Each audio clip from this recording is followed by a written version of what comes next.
Now the question arises, what is an assets? Whatever the property of a business enterprise is, that is known as assets of the business.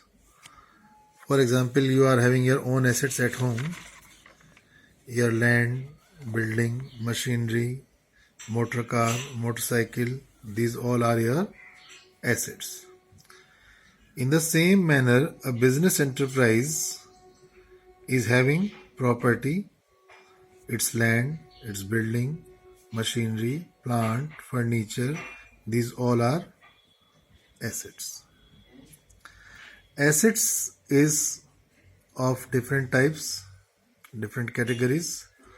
The very first category is fixed assets. Fixed assets for long-term investment.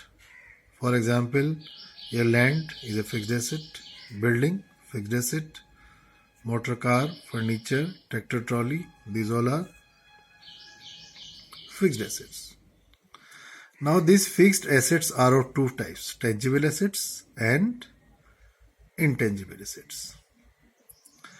Tangible assets are those assets which you can see, which you can touch, like your land, building, machinery, furniture, motor car. These all are your computer. These all are tangible assets.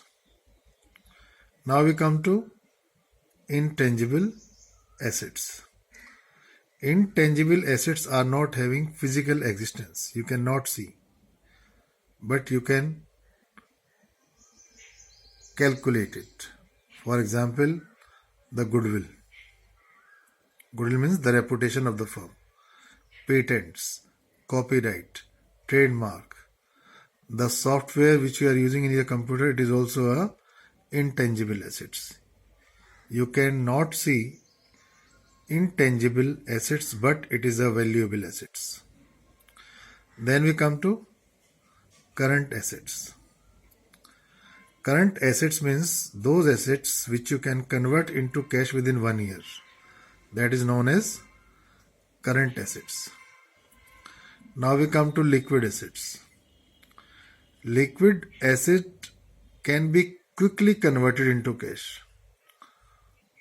Means your short-term investment, bills receivable, cash deposited into bank, these all are your liquid assets.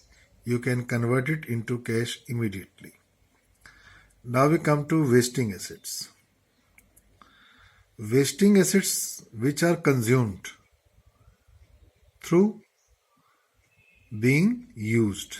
Suppose as mines. Suppose as oil wells. Suppose your patents rights, trademarks, leasehold property. These all are your wasting assets. Now we come to fictitious asset. Fictitious assets are the assets which cannot be realized in cash, but its benefit derived. Means to say your advertisement expenses. You have done an advertisement, its benefit you will take for a long time, so that is your fictitious assets. So please learn these terms. Today we have discussed 5 terms: business transaction, event, voucher, capital, and these various types of assets. Thank you very much.